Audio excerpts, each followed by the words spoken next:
flames. I'm going to start off by saying everybody does it different, right? So I've done custom painting and stuff like that right around 15 years or so. I worked at a custom paint shop forever, and then they started painting vacuums, so now I'm here. So everybody will do something a little bit different. I'm just going to show you my way of doing it. I've had really pretty good success with it, and so yeah. So basically what we got here is a 57 Chevy Fender. We painted it black and we've sanded it down all ready to go. The best thing I can say is it's all about prep. So just like if you're going to get your car painted, it's all about what's underneath that counts the most. So if you start with a really good prep surface, you're going to have the best outcome that you can get. So what we did is we painted it black. We sanded it down so that you have good adhesion for your paint to go on top, and washed it already with a good wax and grease remover and a good waterborne cleaner, and I started to lay out some flames. I'd be here all night doing it if I didn't pre-tape them, but I like to use an 1/8 inch tape. The tape that I use is a vinyl based tape. There's all different kinds. There's the old style paper style tape, which is nice, but you can't really get a good curve with it. Also, it likes to peel up, and it can leave you with the space for paint to blow underneath when you mask it. So you really want to have something that lays really nice and flat. If you see this, tape all lays really nice and flat around your edges, so you don't have to worry about what we call bleed through with paint coming underneath. So with this, if I had this all taped off, I know one thing that's going to get asked is how do you match it to the other side?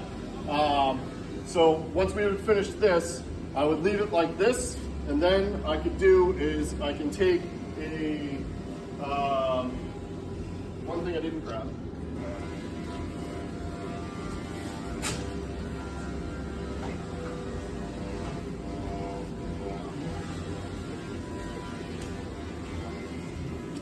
Save your pencil to get your outlines.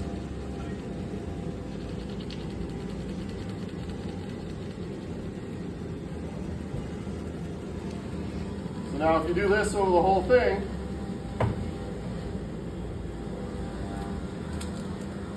you're going to then take some reference points off of a fender tip, bottom, top, however you want to do it, and then you can transfer it onto your other side. Turn it over, and you can hold it up to a light, and then you can just come back in, trace right on the outside edge, and then you would have this. And with the lead on the back, especially with the black, if you go in, put it back on, you have your line already traced out from the other side. If you go back over it, it'll actually transfer onto the other panel.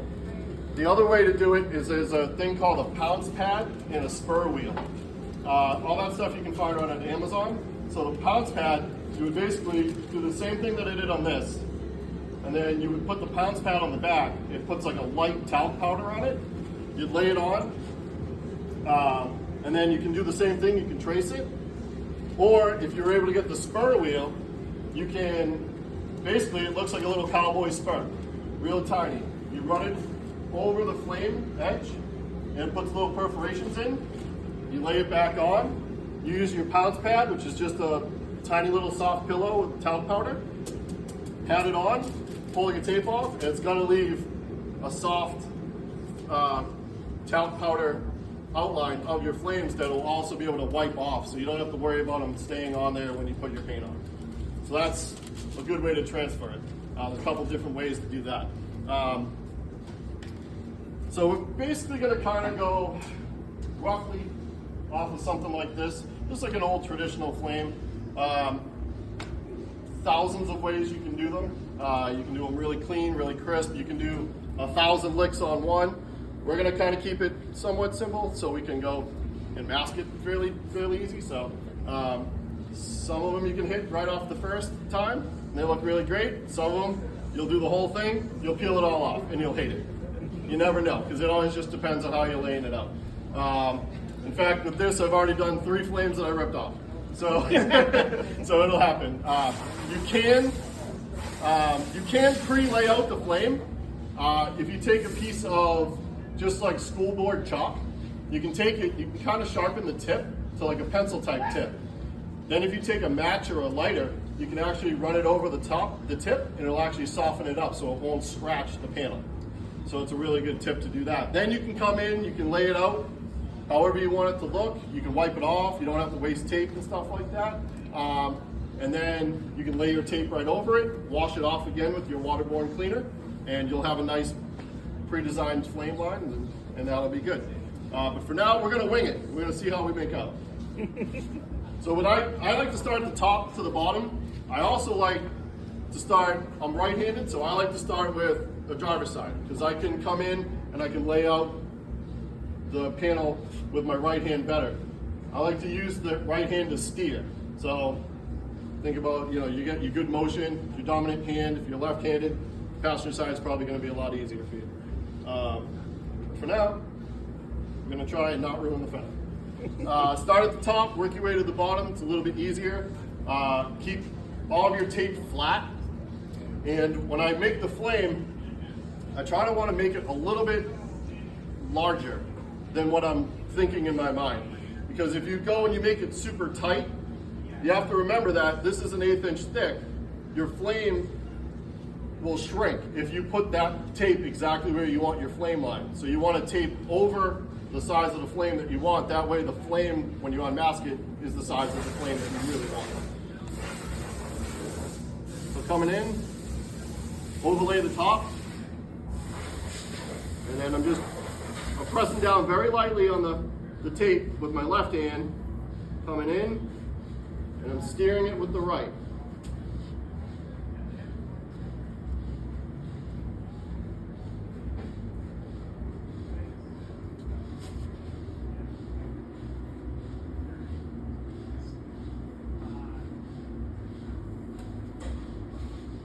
So there's like start of a lick right there. As you see, I'm steering everything with my right hand so I can get the good, long, sweeping motions. And then I like to layer them, so sometimes I'll do like a one line, and then I'll come back and do like this. So there's like one line at the top, a double lick, and then it goes back and swoops into one line, double lines. You can put, I've seen a car head to toe with like twice as many flames on the fender all the way down the whole car. So it's just preference at that point.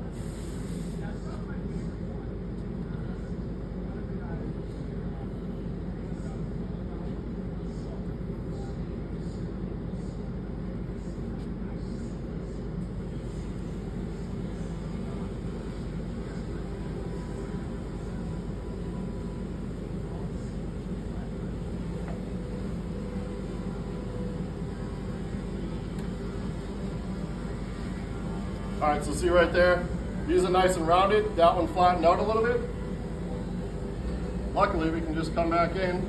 We know the basic shape that we want.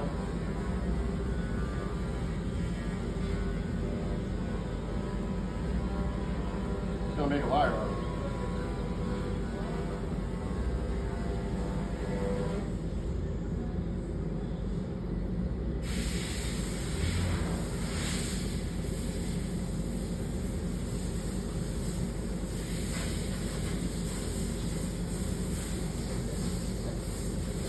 Cleaned it up a lot.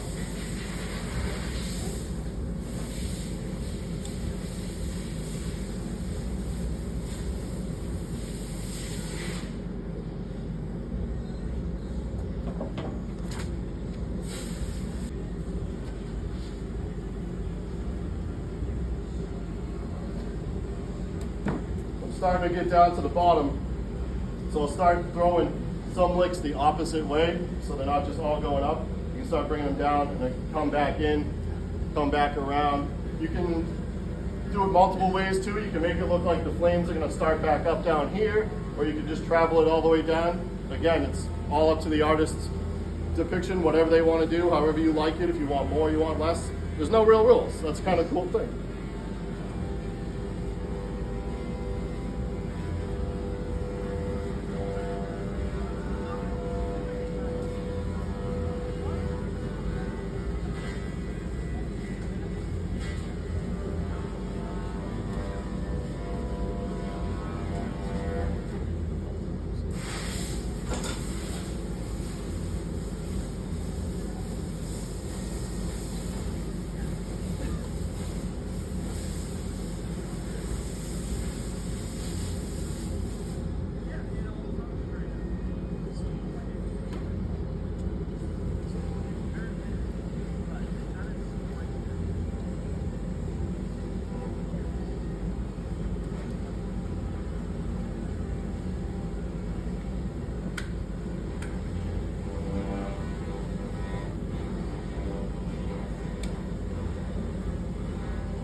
something like this would be like a really 60s style, where they kind of just like keep it in the panel.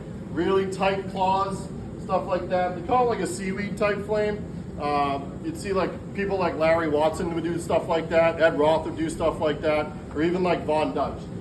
This stuff here is more of your traditional 70s, 80s Pete and Jake's, Boyd Coddington style flames and stuff like that. Then you even have like the really, really old school, like crab claw, like it looks like a 12-year-old drew this in math class when he was in 1962, you know, didn't want to pay attention. Those flames are super cool. I actually have a car that I painted those on, and it was the hardest thing in the world to do flames that weren't like well. Like, so there's all different kinds. There's solid flames, ghost flames, candy, everything you can think of. So these we're gonna do the old school style. Just gonna go over like this. So now this is where like some of the tricky part comes in. So what I like to do is make sure that all my ends are tight and close down. If you have stuff like this, you can just come in. I'm not really cutting it. I'm just laying the razor blade on there, pulling the tape up to cut it. So you're not gonna cut the panel. Making sure that you have enough so that you're not getting into where the flame wick ends. You want to make sure that you have it all pressed down.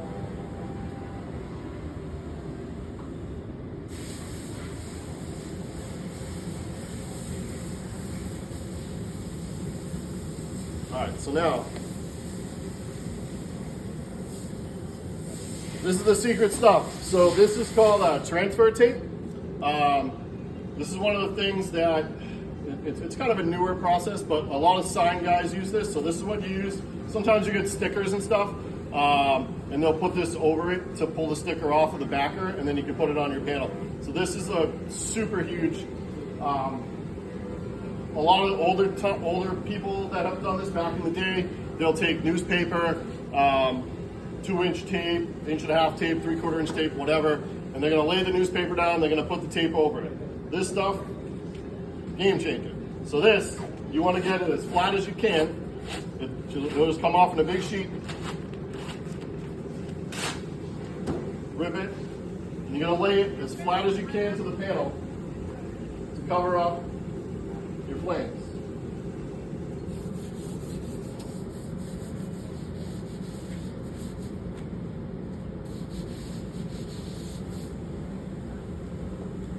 Then I got a little squeegee, and you're just gonna start in the middle, work your way out.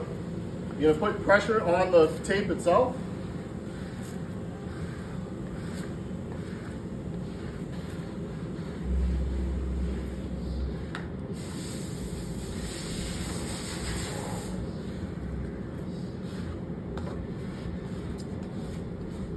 Again, laying it flat as you can. Luckily, this is like a billboard, right? It's super flat, it has a slight curve to it. The hardest thing that's gonna fight us is right here, and if we were doing something tight up front. But luckily, this is so flat, we don't have to worry about it bunching up on us, trying to go around curves. Motorcycle tank, that's probably the worst thing you'd have to do for taping like this. That is where using your 2-inch tape and stuff like that, laying it as flat as you can. Basically, the flatter that you can get transfer tape or regular tape or whatever, the less chance of a bleed through you're going to have. So it keeps it as clean as possible. So now I just have a regular X-Acto knife. What I'm going to do is I'm going to come in and basically right in the middle of the orange tape, I'm going to put a very little bit of pressure so that I'm not cutting through the orange tape, I'm just cutting the transfer tape, and then I can peel it out. So, start at the top, light pressure.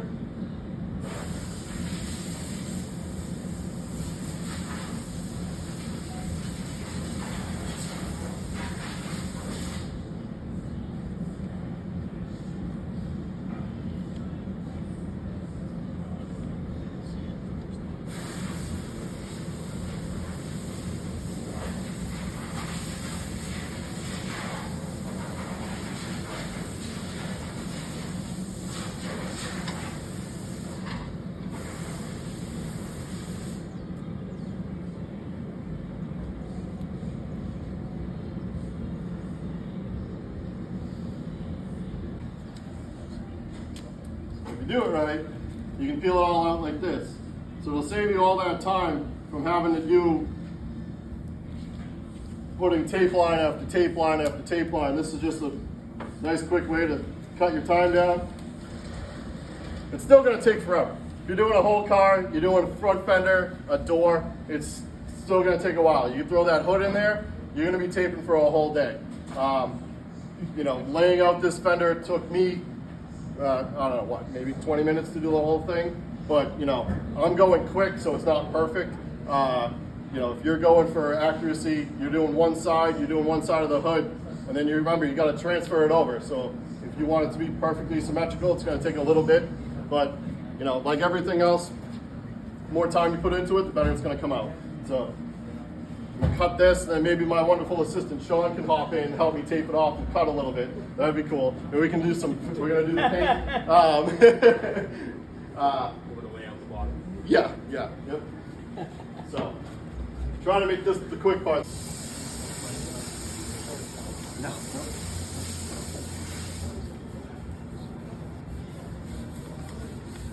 Tape it all off. The difference between using like a transfer tape style like this where you can lay it flat. So you take your tape and you're gonna do the same thing. You're gonna run the edge of this tape right about the middle of the orange so you can come in and mask it without having your bleed through. But already you can see this is all raised up like kind of like a ribbon. When I go and press it down, you have all these spots right here are area where you can have paint that can bleed through. So now even when I paint on tape on top of it,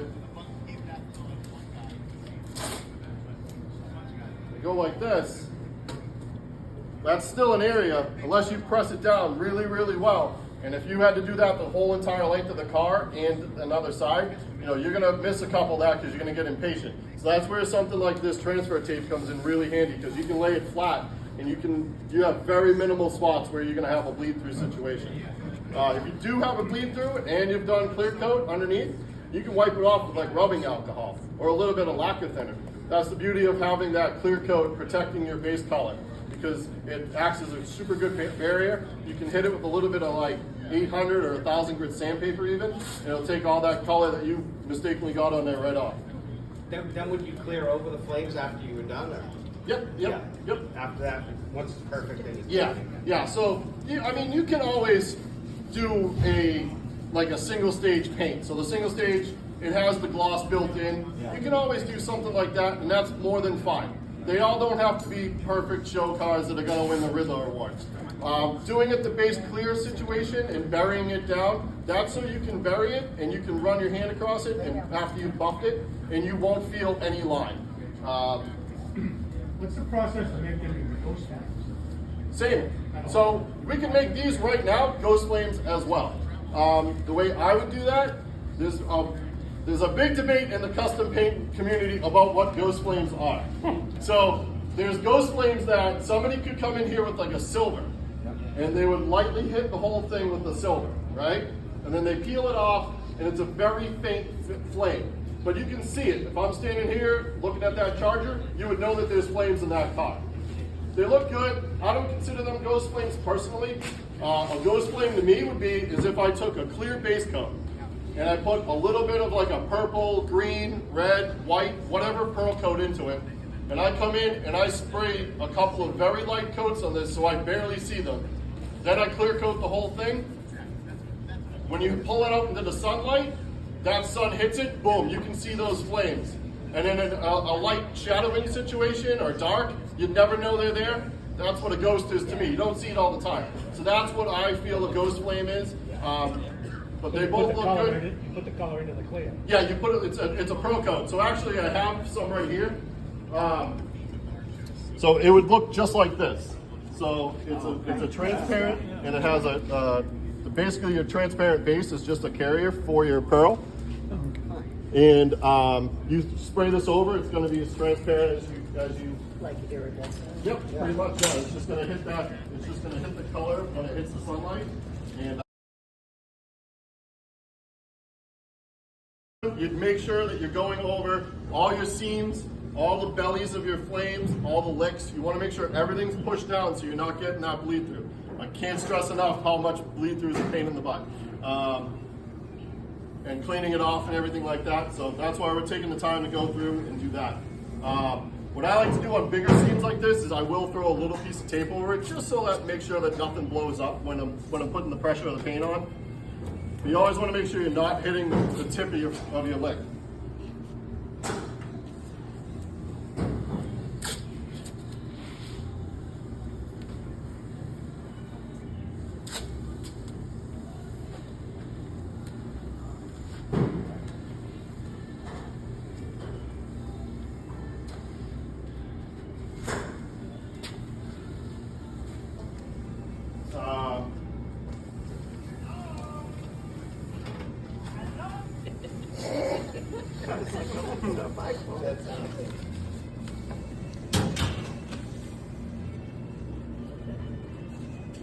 Hey, Sean.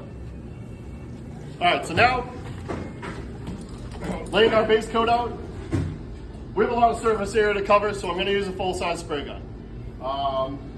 Going to keep the pressure right around like 25, 30 where I want it. I do have the paint thinned out just a little bit more than if I was normally painting an entire car. Where it's a solid white color, it's not really going to make a difference. Pressures and stuff like that is going to make a big difference when you're doing a full metallic on something and you want to keep the paint consistent and you want to try to match it somewhere down the line. That's where it gets tricky. This, we're just trying to put a light coverage on there. We're not going to go heavy.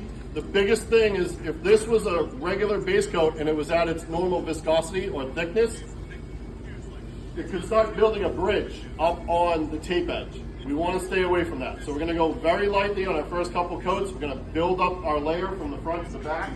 When we get to the back, we don't have to go as thick because we're going to be covering it with a yellow and with an orange as well. So we don't have to go crazy. We just want to put a little bit down just to give it a little bit of reflectivity. So, yep.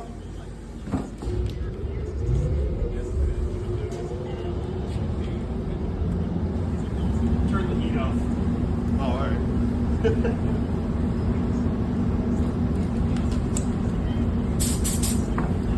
So we'll take a tack cloth. It's just a cloth with a little bit of like beeswax in it. It's going to pick up all the dust. Lightly run over it just so we're sure that it's clean. You want to go with the flame so you don't peel it up. You don't want to go crazy up and down. Is that water-based or solvent-based? It's wax. It's like a beeswax almost. No, I mean the paint. Oh, this paint is solvent-based. Yeah. Yep. Water-based paints, it's great for certain things. Other things, it's a nightmare. But yeah, so we mostly work with solvent-based. Yeah. Yep. Color match on newer cars, that's where the water base works. That's why most collision shops now use water base. Most everything today is being painted with water based paint coat.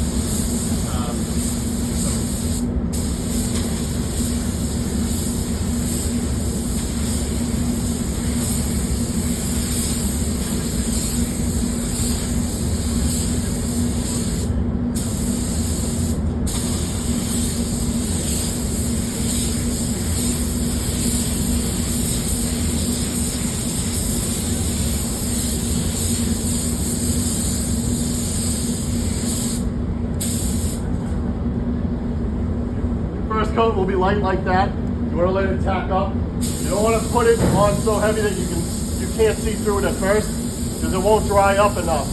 So if you're masking on top of it, you could have a problem where your paint will lift off if the paint's too thick on top and the bottom didn't dry. So you want your layers to dry before you add more on. And you can actually see it kind of going flat. So it looks like shiny, and then it's like a matte texture.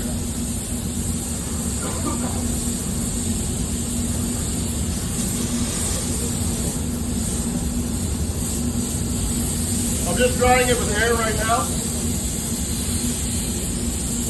And if you notice when I did all my edges first. That way I don't miss them after. It's a little bit light up front like Sean was showing me, but you want to do all that stuff first, that way you don't miss it at the end.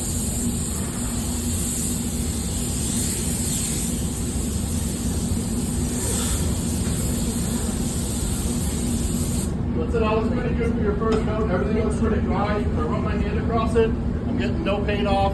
All right, so that's how you want to build your layers. It's probably going to take about 2 or 3 layers on the front to get that super thick white so that you can't see through it, and that's going to be good. And that, we're pretty much done back here. We don't have to really go any further if we don't want to, because we have the yellow and we have the orange going on top of it. If this was water-based, that'd still be really wet. Now, especially in the summertime where it's so humid, it takes forever to dry.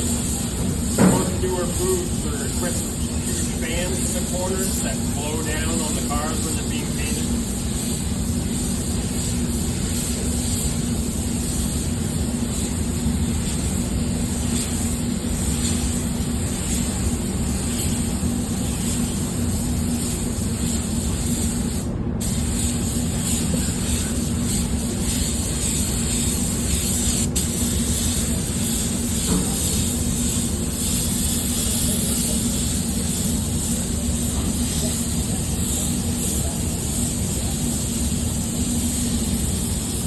I will add a little bit more there, because if we were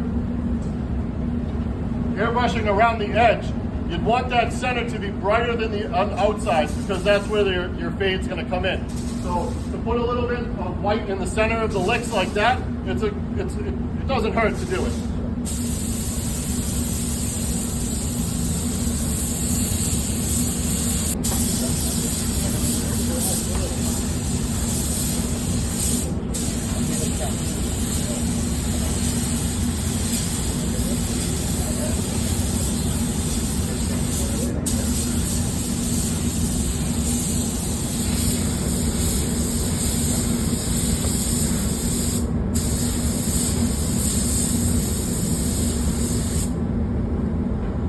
Yep. So what I'll do is I'm going to take the same gun, because I'm going to cover a lot of the area, but I can choke it down, so I can change the spray pattern. Right now we're about a fan like this. So what I'm going to do is I'm going to choke it down so it's about like that. Not all the way close to a needle point. Then I can start at the back of the lick, work my way forward, and when I get to like the bellies, that's when I'm going to come in and I'm going to start hooking it. So I'll hook it, go around and follow the flame. Hook it, go around and follow the flame. Because you don't need the whole nose to be yellow. I mean, you can. This guy did. He did the whole nose yellow. When I was a kid, I always remember the white to yellow to orange fade. So that's why we're going to do the white. That's what's classic in my mind. And then, like I said, normally you'd see like a really light processed blue color pinstripe around there, and that's just like the classic hot rod flame. So. Also, building your layers and letting it dry in between. It really helps when you're taking your tape off. If the paint is too thick around the tape, you could have a situation where it would rip the whole thing that you just did and peel it off. So also that's where your preparation comes in, by sanding it, scuffing it, however you're going to do it. Getting that adhesion is the biggest thing. Now, Matt, for demonstration purposes, you're speeding it up. But normally Absolutely, yeah. Yeah, normally you would let this cure and then go in. Yeah, like I said, we would normally wait about 10 minutes in between each coat, just so that way everything's wrapped up. Because you don't know. This might be dry out here, but where it's really heavy in this belly, it might not be. Or up against these flames, it might not be as dry as what we're doing. But yes, like Eric said, demonstration purposes, we're moving it along a little quick. To make it easier on Matt, I have to heat off in the booth. Also true, yeah. Okay. I'm just going to rinse this out real quick. If you were doing it at home, Sean's going to rinse it out. You don't really need to rinse it out. I like to, because it just helps. You're going to be fading it anyway, but if I have white in there like I do now, and I go and put yellow in, those first couple of sprays I'm going to do are going to be lighter, because the color is blending it in. So it is always nice just to keep it consistent, one color. And when I use the orange, I'm going to use the Mini Jet. So completely different gun, has a tighter pattern, but with this I'll be able to hit the licks, and I'll be able to come in and burn just the edges as tight as I can get it. So it's just a nice little trick. And then when I do that purple, I'm going to put it in an airbrush, completely different gun, and that's going to give me that nice light spray on the ends.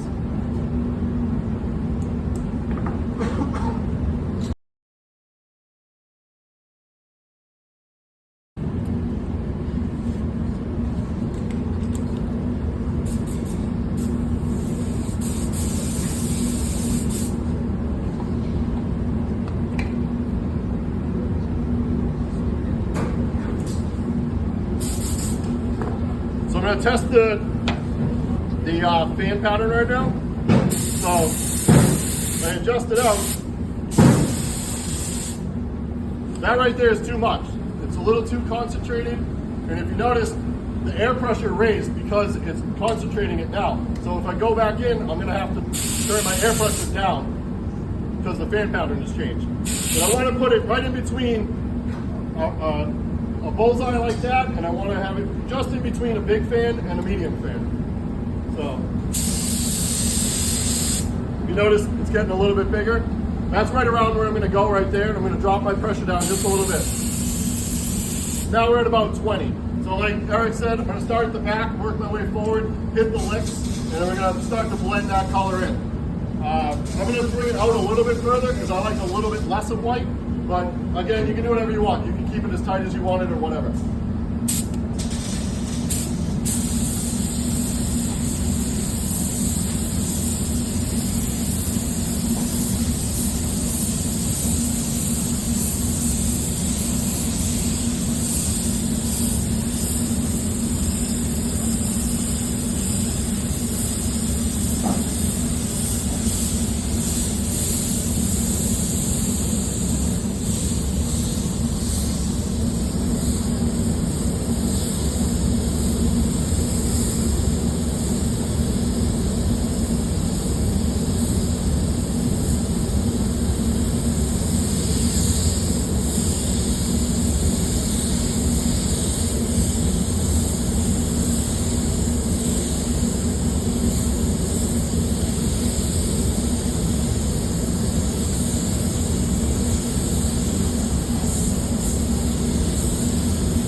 That'll be the first coat. I'll come back in, I'll do a second coat. I'm gonna bring it a little bit further. Like I said, I like a little bit less white, but we'll bring it a little bit further out. We're gonna kind of keep working our shapes out, bringing these bigger, bringing the hoops bigger. You're gonna lose a lot of that detail of the curve, but it's gonna bring it out and it's gonna put it in the area, still making it look like it's gonna burn. If you look at a campfire, it doesn't burn even. So that's kind of what we're gonna do there. Make it a little bit cleaner. But same thing, you want to build up those colors, you want to keep it a little bit dry, you don't want it to be too wet, you want to go the same way.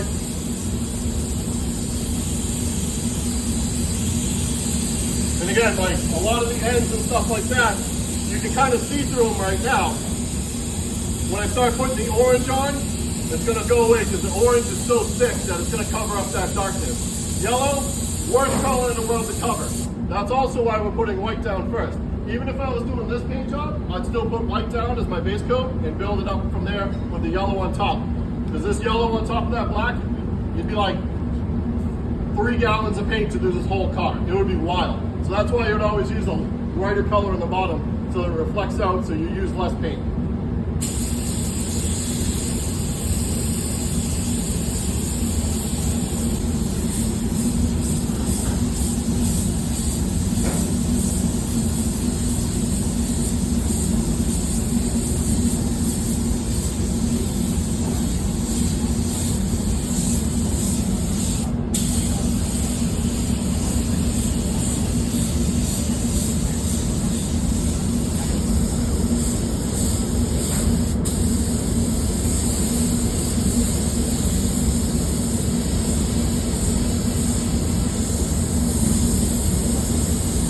When I'm going in with it and I'm going around the edges, I'm not pulling the trigger the whole way because I want to control how much is coming out.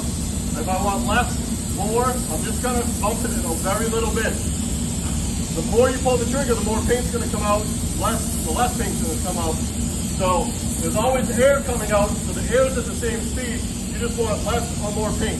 So that's how I'm able to get that fade line like that. If I was hammering down on this trigger, there'd be a hard line there, and it would look terrible. So we want to keep that fade going on. This looks pretty good. It's built up really nice.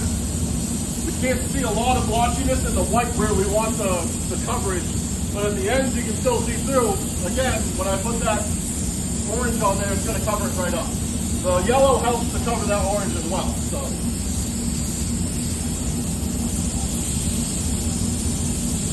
And I'm not blow drying it directly on. I'm blow drying it on the side because it's getting the whole panel. It's cascading across all the flames.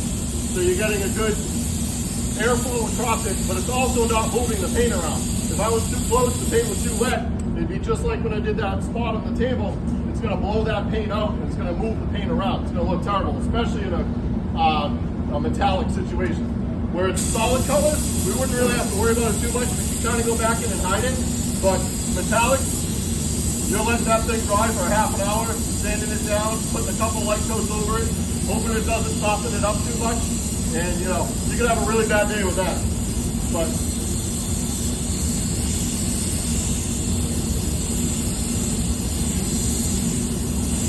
so this is looking pretty good. The bottom one here, we're gonna do it a little different. Like I said, that looks like a different, like a 60 style flame. So we're gonna do that one a little bit different with the orange. We're gonna come in and keep it tighter. These ones we're gonna do more traditional. So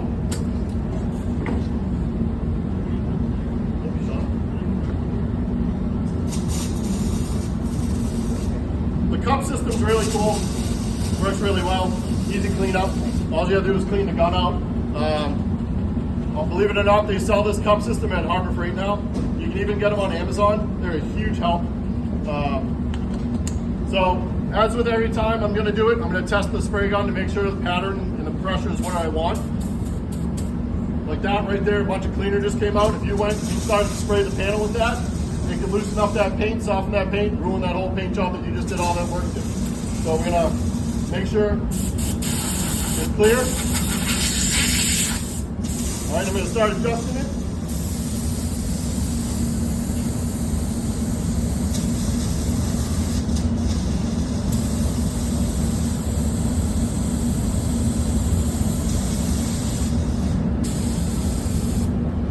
It's about the size of a $50. That's right around where I want it to be. When I dropped the other pattern, you had about a 3.5 inch, 4 inch pattern that I could do it with the yellow. The white was full bore, so that was whatever. But now I can go in and I can keep the bellies a little bit tighter with this. So if I'm gonna come in, same thing, I'm gonna work from the back, and then I'm just gonna start to build the edges of the flame.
Basically that.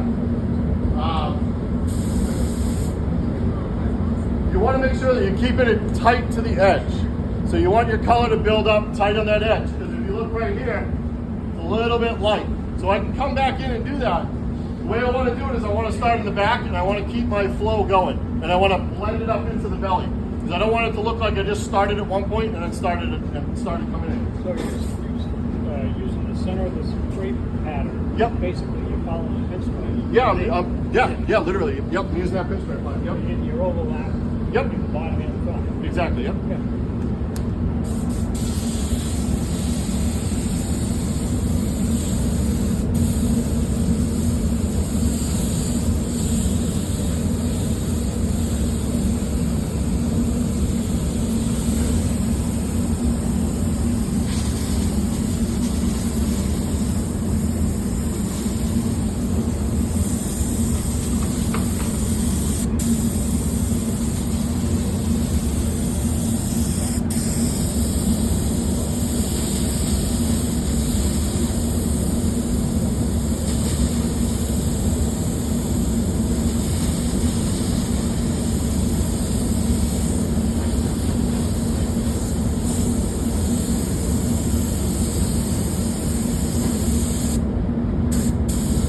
And again, I'm using the trigger, going slow. I'm not pulling the trigger all the way down as to put so much paint on. I want to blow that paint lightly. I want to frost it in, build up my layers. So that's got 2 layers on it. That's pretty much good for that. I'm going to go in with the purple now, hit the edges, and then we can untape it.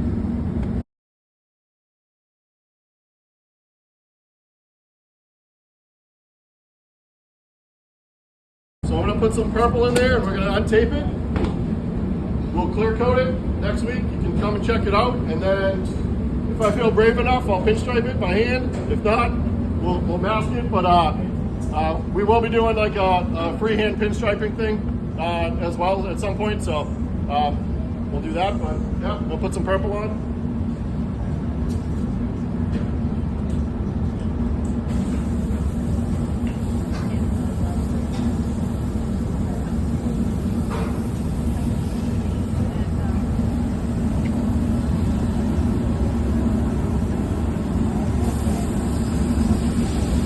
We can spray this down afterwards, after we pull the mask off. We'll spray it down with some cleaning solvent, and that will stay wet long enough that you'll be able to see what it will look like when it's clear.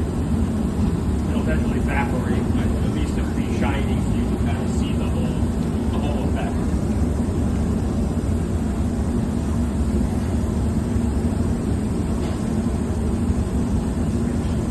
And I did use a metallic orange. So the metallic orange will actually reflect a little better in the sunlight. Right now it just looks like it's orange. In low light it'll look orange. Sunlight, that'll sparkle just a little bit. And then with the purple on the ends, it'll take on a whole other look as well.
So that's that.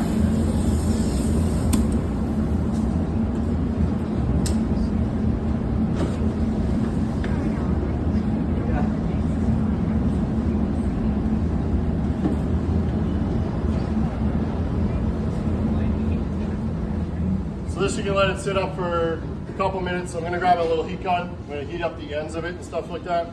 Start untaping it. I always pull away from the paint. So when I'm peeling it, I'm gonna start on the edge and then kind of pull up and then out at like a 45-degree angle, kind of away from the painted stuff. Best way to do it is if you can peel all your masking material off minus the fine line. Pull your fine line off last, it'll give you a cleaner way to peel it, and then you won't have run into possibly hitting the paint and stuff like that. So I'm gonna grab the heat gun just to hit the purple, so that way it's nice and rocked up. And we'll untape it and see what it looks like. See if we ruined it.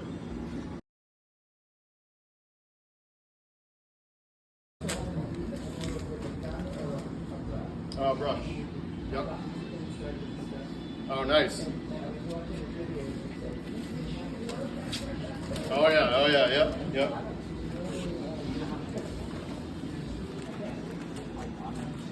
So if you guys want to see what I was talking about the white staying there, you can see it actually on the pinstripe right now. So if you guys wanted to come in through this door and then just like walk around, you can actually see where the white is staying on the tape, so you can see the white to orange difference of why a pinstripe is a super good idea. So if you see it right there, you can see the white because that was the first color that we sprayed on. Yeah, and then you would cover that with blue so we would never see Yep, you're that. coloring it with the blue pinstripe or whatever color you Yeah. wanted, and then it'll take your eye right off of that. Yep.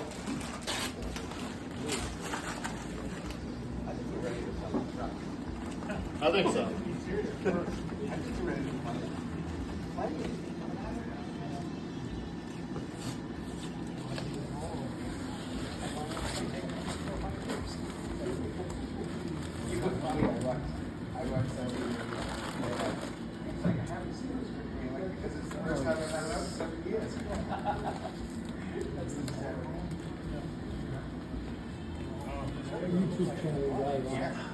What's that?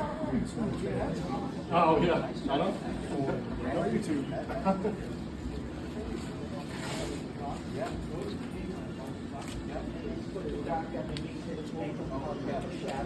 Yeah, if it was a lighter color, yeah, you'd do that. It won't show up on the black, and you could use like a silver, but it doesn't have the same effect. You wouldn't see it on a black car because the point is it's so dark. The flames are just there. So yeah, but if it was a white, a silver, blue, anything like that, yeah, you can mess around with colors and you can put a drop shadow in. Yep. I did the same with watercolors. Yep. And then we could do a color to make them pop off like they're 3D. Yep. Yeah. Yep. Same idea. Yep. Basically mimicking what nature would do is what you're trying to do. Yep. Here's the way Sean's pulling it. He kind of has the tape. He's kind of putting it flat to the panel and pulling away from the flame. That way, in case it's still wet or there wasn't good adhesion, you're not going to rip into the flame. You want to pull away from the flame. It almost cuts the paint as you're pulling it off. You pull straight up and you want to lift that paint. If you pull this way, it kind of tears it as you pull the tape off.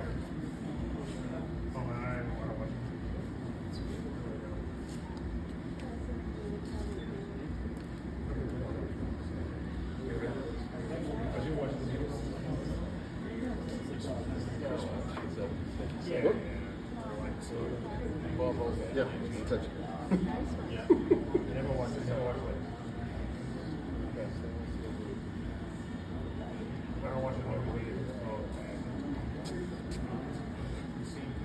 What is always wrong?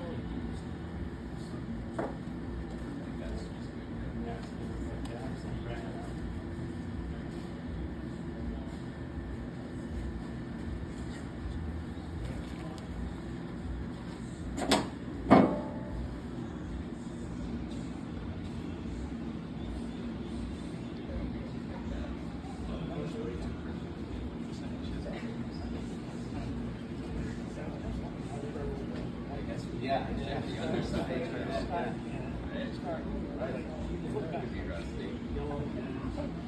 Oh, the wagon. That tape was phenomenal.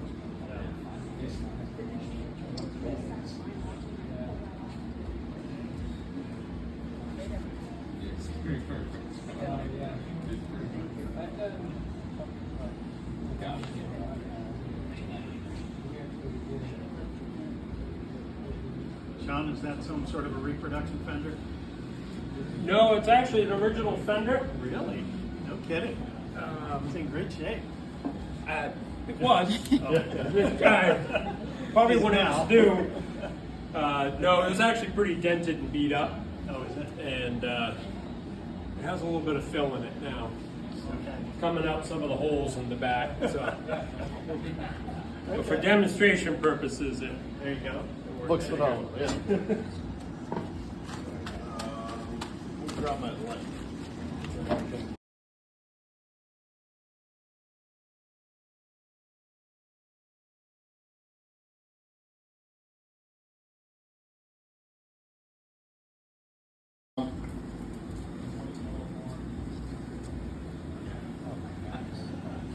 If it looks like that, and then if you came in and you hit it on the right angle, you can actually see all the metallics in the orange and stuff. So it makes a big difference. But yeah, this is basically what it would look like. Like I said, if it was a really nice show car thing, what you'd want to do is you'd want to put about 4 coats of clear on that. And then you would sand the whole thing down, get it ultra smooth, do your pinstriping, clear that again, buff that, sand that, buff that. You'd never feel them, it'll look like $1 million and you got some flames. So. That looks great. Nice job, Matt. Thanks for coming. Yeah, we'll see it when it's cleared. Thank you. Yeah. I did it before you. Yeah. Although that was a lot easier than a bunch of kids. So. Yep. So you guys are doing local? Yeah, we're gonna do. It'll be like MIG welding and then he'll touch on TIG. Just because everybody has a MIG welder, everybody doesn't use it correctly. So do like set up, like hey, what your pressure should be, all that junk. Yeah, we talked about it. Yeah, it'll be on a